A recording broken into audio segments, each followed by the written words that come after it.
Hi everybody! I hope you brought your appetite today because today I would like to show you how to make banana bread.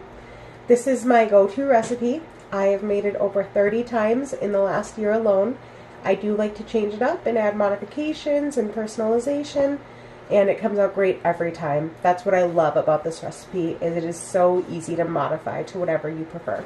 So if you have some ripe bananas at home, some sugar, some flour, and a few other household essentials like butter, eggs, salt, baking soda, and vanilla extract, we can get to making some bread. So I'm going to start by preheating my oven here to 350 degrees. And you'll see here that I've got some bowls in front of me, and it's because I prefer to pre-measure my ingredients. I think it is easy to screw up when you're measuring ingredients, and by having them pre-measured, you cut down on a lot of error. And it also leaves your workstation cleaner in the end because you're not having to measure on the fly. So in my bowl, I have 3 bananas I've started to mash here. You can use fresh or frozen bananas, and you can use 3 or 4 of them. I prefer 3, but again, if you want more of that banana flavor, you can add 4.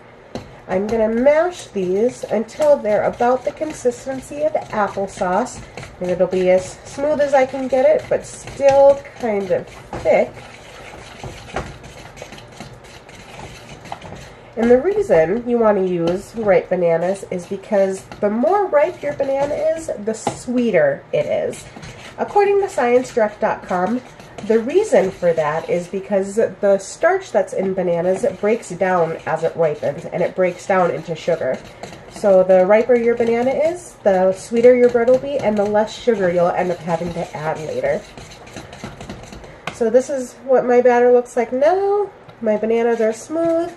So I'm going to add 1/3 cup of melted butter.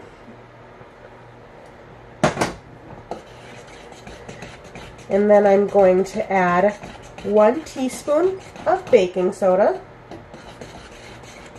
a pinch of salt, and 1 teaspoon of vanilla extract,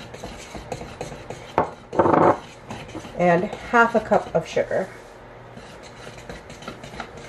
Now, for this recipe, you can use up to 1 cup of sugar, depending on preference, but if you're using very ripe bananas, it really isn't necessary to add the extra sugar. And then we're going to add 1 large egg, but before I add it, I'm going to beat the egg. It makes it easier to incorporate in the batter if the egg is already mixed, rather than trying to do so once it's in there. So you see I've got it all mixed there.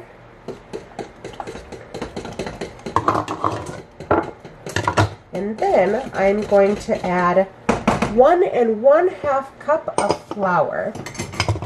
But I'm going to do so 1/2 cup at a time, because it makes it easier to mix and it distributes a little more evenly. I only started making banana bread about 2 years ago, and I overheard my coworker talking about making banana bread with her 10-year-old son. And I really wasn't much of a baker, but I figured if a 10-year-old can do it, then I possibly should be qualified to make it myself. And since then, I've made it for nearly every holiday party, every family function, every time we have guests over. It is just a crowd pleaser. It is easy to match to your occasion.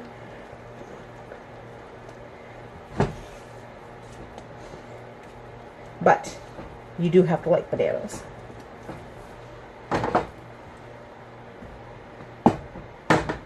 A lot of people like to add nuts to their banana bread, or chocolate chips is one of my favorites. You can also add peanut butter chips or just melted peanut butter if you prefer that. I've even used this exact same recipe in a muffin tin for morning breakfast muffins, and I've added a layer of fudge in the middle for a late night after dinner dessert. That's what I love about this batter, is you really can change it to match whatever situation you're in that you're preparing it for. So now I am just going to butter my loaf pan. And I have just a stick of softened butter here, and I'm using just a paper towel. You can use non-stick spray for functionality purposes, just to make sure that your bread doesn't stick to the pan. But when you use butter, it leaves this nice brown color and thick crust when your bread is done. And that is one of the best parts to me. So I definitely prefer to use regular butter over the non-stick spray in this instance. So now this is what my buttered pan looks like. So now I'm going to transfer the batter here. That's what that looks like. See how it's even? I've gotten all the sides with my rubber spatula. And transfer it to our loaf pan.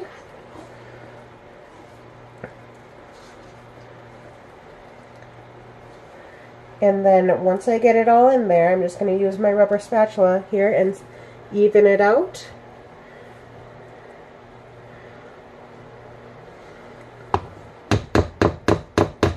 And lastly, I'm going to tap the pan against the counter to make sure there isn't any air trapped in here. Now I'm going to stick it in my oven for 55 minutes. That could vary depending on your oven. I would start checking it at about 50 minutes using the toothpick test, where you take a toothpick and you put it in different parts of the loaf, and if it comes out clean, that means it's cooked, and if you get batter, that means it needs to stay in the oven for up to an hour. This is what your finished product will look like. So now you can enjoy. This recipe is so versatile, it is easy to make, and the possibilities are endless. I hope you enjoy. I know I will.